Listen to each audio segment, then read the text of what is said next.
오늘은 교인들이 가장 많은 고민을 하고 갈등을 하는 데 대한 내용을 설명하겠습니다. 학교 현장에서 교육을 하는 데 대하여서 진화론으로 교육을 합니다. 우리는 교회에서 창조론으로 설명합니다. 이와 같은 데 대한 내용이 성도들 가운데서 고민하는 가장 큰 고민 중에 하나가 창조론으로 이해해야 하는가, 진화론으로 이해하는가에 대한 내용입니다. 이와 같은 내용을 명쾌하게 목사님들께서 양육의 프로그램 가운데서 제시하셨으면 좋겠는데 그냥 넘어가는 경우가 대다수입니다. 그러면 창조론에 대하여서와 진화론에 대하여서의 명쾌한 내용을 논리적으로 합리적으로 얘기할 수 있어야 성도들은 그로 인하여서 삶의 현장에서의 내용과 교회 현장에서의 내용과 신앙적인 괴리를 해결할 수 있는 것입니다. 그럼 창조론에 대해서 설명하겠습니다. 하나님께서 세상을 창조하셨습니다. 첫날부터 여섯째 날까지 창조하셨고 여섯째 날인 마지막 날은 인간을 창조하셨습니다. 그러면 그 전에 여러 가지 창조했던 내용이 실제적으로 하늘도 궁창도 물도 각종 식물도 동물도 모든 것을 하나님께서 다 창조하셨습니다. 그러면 창조하셨을 때의 창조의 내용이 개체로서 창조가 되어 있습니다. 즉 세계 모든 만물이 개체, 거기에 개체로서 창조하셨습니다. 그러면 개체로서 개체를 창조하셨던 하나님께서 그 창조하셨던 모든 것에 창조만 하시고 끝내셨을까요? 아닙니다. 창조의 모든 것에는 하나님께서 메커니즘을 적용해 놓으셨어요. 그 메커니즘이 뭐냐? 그것은 창조의 원리로서 각기 과학적인 원리로서의 법칙과 원리인 것입니다. 그럼 과학으로서의 법칙과 원리는 어떠한 모습이냐라고 설명하겠습니다. 과학은 자연과학으로서 각 생물체부터 시작해 무기물까지도 그 과학적인 법칙과 원리에 의해서 상호작용도 되고 분해도 되고 합치기도 합니다. 그러면 융합도 되기도 하고 분해도 되기도 하고 폭발도 되기도 하는 것은 하나님께서 만들어 놓은 과학적인 법칙에 의해서 진행이 되는 것입니다. 그럼 과학적인 법칙에 의해서 수소 2개와 산소 1개가 합치면 물이 되는 것이고 물은 100도씨에서 끓는 것이고 끓으면 수증기가 돼서 기체가 되는 것이고 0도씨에서 얼면 고체가 되는 것이 하나님께서 만들어 놓은 물리학적 법칙입니다. 그러면 그 물리학적 법칙에 의해서 공식도 만들어집니다. 밑변 제곱 높이 제곱은 빗변의 제곱이라고 피타고라스 법칙도 과학적인 법칙입니다. 그러면 생물학적인 법칙에 있어서 남자는 염색체가 XY 염색체고 여자는 YY 염색체입니다. 그래서 남자가 제시하는 Y 염색체로 YY 염색체가 결합하면 여자가 되는 것이고 X 염색체가 결합이 되면 남자가 되는 것입니다. 라는 게 생물학적인 법칙입니다. 이와 같은 법칙이 실제적으로 하나님께서 만들어 놓은 법칙입니다. 그러면 이와 같은 법칙에 의하여서 자연과학이 발달합니다. 자연과학에 있어서 물리학이 발달을 하고 생물학이 발달을 하고 생물학적인 면에 있어서의 성장함으로 의학이 발달하고 약학이 발달할 뿐만 아니라 생명과학도 발달을 하고 이와 같은 부분에서 모든 부분에 하나님께서 만드는 생물학적인 법칙, 물리학적인 법칙, 화학적인 법칙 이와 같은 모든 것이 자연과학적인 법칙에 의해서 돌아갑니다. 지금은 달을 탐사하는 시대입니다. 화성까지 갑니다. 뿐만 아니라 인공위성이 수천 개가 공중에 떠 있습니다. 그것은 물리학적인 법칙에 의해서 발사가 되었고 물리학적인 법칙에 의해서 움직이고 있는 것이지 그게 독자적으로 진행되고 있는 데 대한 내용은 아닙니다. 그러면 이와 같은 물리학적인 법칙은 누가 만들어 놨을까요? 창조의 메커니즘으로 하나님께서 만들어 놓으신 것입니다. 뿐만 아니라 뉴턴의 만유인력의 법칙에 의해서에 대한 내용은 그것은 만유인력의 법칙을 이해를 해야 로켓가 발사돼서 가는 것이고 만유인력의 법칙을 이해하여야 비행기가 뜰 수 있는 것입니다. 이와 같은 데 대한 내용은 하나님께서 만들어 놓은 법칙이 아니고서는 도저히 설명을 할 수가 없습니다. 그러면 과학자들은 어떻게 이해를 할까요? 과학자들은 과학으로서 입증을 해가고 가다 마지막 한계가 왔을 때는 이건 창조주 절대적인 어떤 분이 해결할 수 있는 데 대한 내용이지 인간의 한계는 여기까지다라고 얘기를 합니다. 그런데 실제적으로 많은 사람들이 뭐라고 얘기했냐 하면 과학으로서 하나님을 입증하려고 합니다. 과학으로서 하나님은 입증이 될 뿐이 아닙니다. 하나님은 논리로서 설명할 뿐이 아닙니다. 하나님은 입증으로 설명할 뿐이 아닙니다. 그러면 하나님은 어떤 분이냐? 창조주이십니다. 그러면 창조주이시는 그분은 어떤 분이시냐? 과학은 실존입니다. 실존으로서 현상이고 현상이 지속적인 시험의 결과에 의해서 법칙이 만들어집니다. 그 법칙이 만들어지는 것을 원리로까지 설명을 합니다. 그러면 실제적으로 사람들의 죽음 이후에 된 거는 어떻게 설명합니까? 죽음 이후의 세계는 어떻게 이해합니까? 죽어서 갔다 왔다는 사람도 있습니다만 저는 별로 그 부분에 있어서 공감은 못합니다. 그런데 그러면 죽음에 관련된 내용도 누가 그 부분에 있어서로 이해할 수 있습니까? 창조주 하나님은 실존의 세계인 삶에 대해서도 하나님께서 메커니즘을 만들어 놓으셨지만 사후 세계에 있어서도 관여하시는 분이 하나님이십니다. 사후 세계의 원리와 법칙은 잘 모르겠습니다, 저는. 그런데 사후 세계도 다스리는 분이라는 것은 성경을 통해서는 믿음으로 확신을 갖고 있습니다. 그러면 그와 같은 부분에 있어서의 인간의 한계는 죽음의 이유는 설명을 못합니다. 그런데 하나님께서는 삶의 세계와 죽음의 세계까지 다 창조해 놓으셨어요.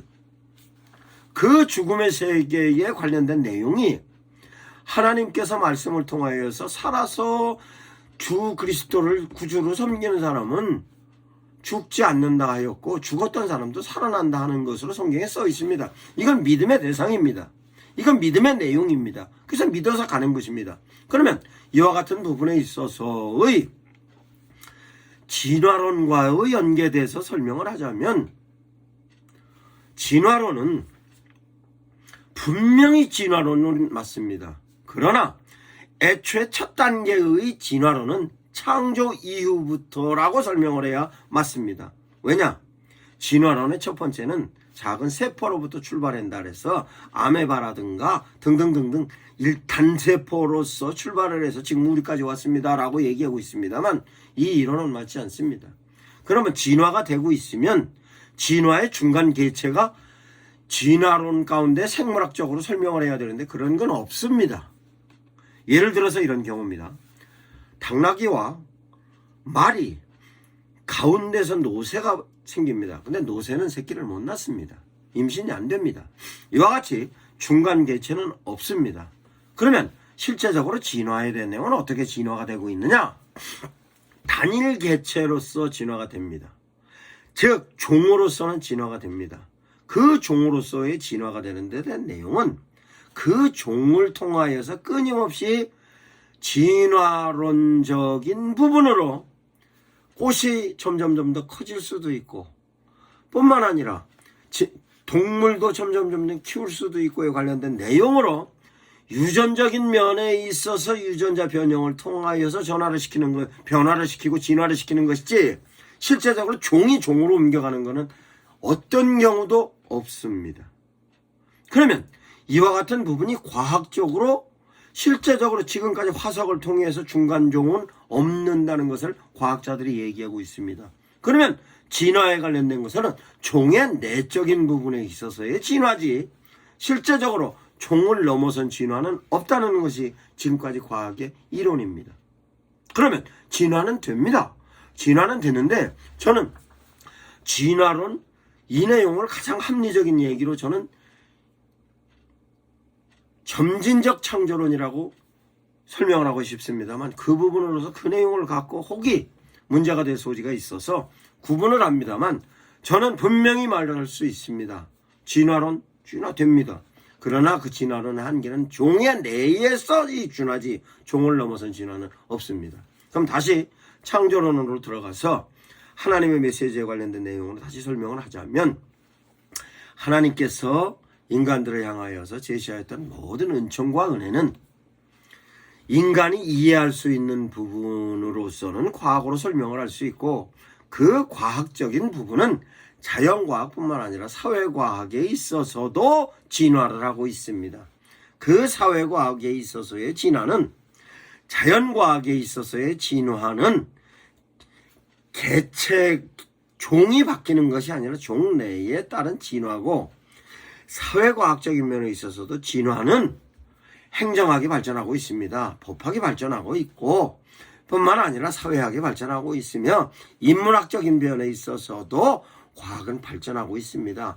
뿐만 아니라 미학에 있어서도 발전하고 있습니다. 그 발전하고 있는 것이 하나님께서 창조적인 메커니즘이 자연과학적으로 개체마다가 아니라 개체마다 각 미술용품, 물리학적, 살아있는 생물학적 이런 모든 걸 다 포함해서 모든 개체마다 하나님께서는 진화시키는 데 대한 메커니즘을 만들어 놓으셨습니다. 이와 같은 데 대한 내용이 실제적으로 성도들이 효과적으로 이해하면 갈등을 안 할 텐데 이 내용에 관련되어서 대체적으로 목사님들께서는 진화론 하면 싫어합니다. 뿐만 아니라 창조론에 있어서 창조에 대한 메커니즘에 관련된 내용을 말씀하시는 분들을 제가 거의 보지 못했습니다. 그러면 이와 같은 부분에 있어서 명쾌하게 양육 프로그램에서 제시하지 않으면 성도들은 삶의 현장에 가서 학생들의 경우 학교에 가서 진화론으로 강조하는 친구들을 향하여서 창조론으로 신앙적인 얘기를 하면 그네들로부터 외면당할 것입니다. 그러면 그 친구들은 거기에서의 갈등과 교회 출석하면서의 갈등을 어떻게 하여야 합니까? 이거는 목사님들이 가지고 있는 가장 큰 숙제 중에 하나로서 반드시 창조론과 진화론에 관련된 내용으로 제시해야 합니다. 그런데 안타깝게 창조론을 설명하고 있는 교수님이 계십니다. 그 교수님이 성경의 역사는 6,000년이고 인간의 역사는 6,000년입니다 라고 얘기를 할 때 그 내용 또한도 제가 굉장히 안타까웠습니다. 과학에 있어서는 실제적으로의 연도수를 우리가 얘기하고 있는 6,000년으로서의 성경적인 질서에 관련된 내용으로 연한을 두면 다시 창조론과 진화론이 충돌을 하게 되는 것입니다. 그러면 어떤 부분으로의 설명이냐? 하나님의 영역으로서의 연도가 있는 것입니다. 그건 인간이 도저히 이해 못합니다. 그러면 하나님의 창조의 시점이 언제였을까? 그건 하나님의 영역입니다.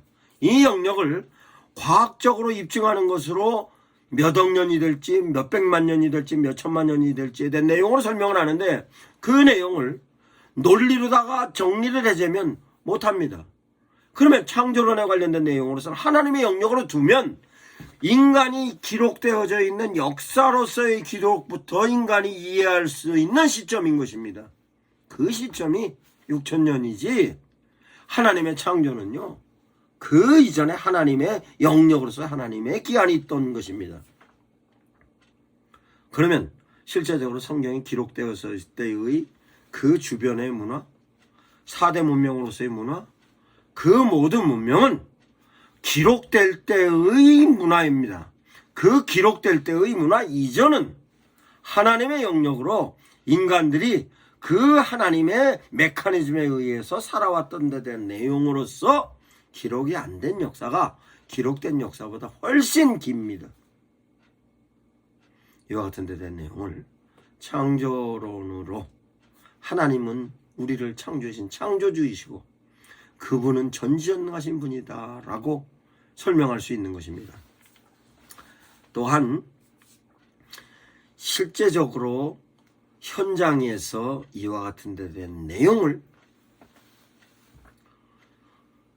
성도들, 특별히 교육을 받고 있는 현재의 청소년들에게 반드시 제시해야 될 양육의 내용이라고 생각합니다. 또한 삶의 현장에서의 충돌되는 여러 가지 요인이 있습니다. 그와 같은 데 대한 내용을 목사님들께서는 하나씩 성도들이 지금 가장 고민하고 있는 데 대한 내용이 무엇입니까? 라고 물으면 성도들이 실제로 신앙생활하면서 교회 현장에서의 내용과 삶의 현장에 돌아가서 삶의 현장에서의 내용과 괴리로서 충돌하고 있는 데 대한 내용이 있을 것입니다.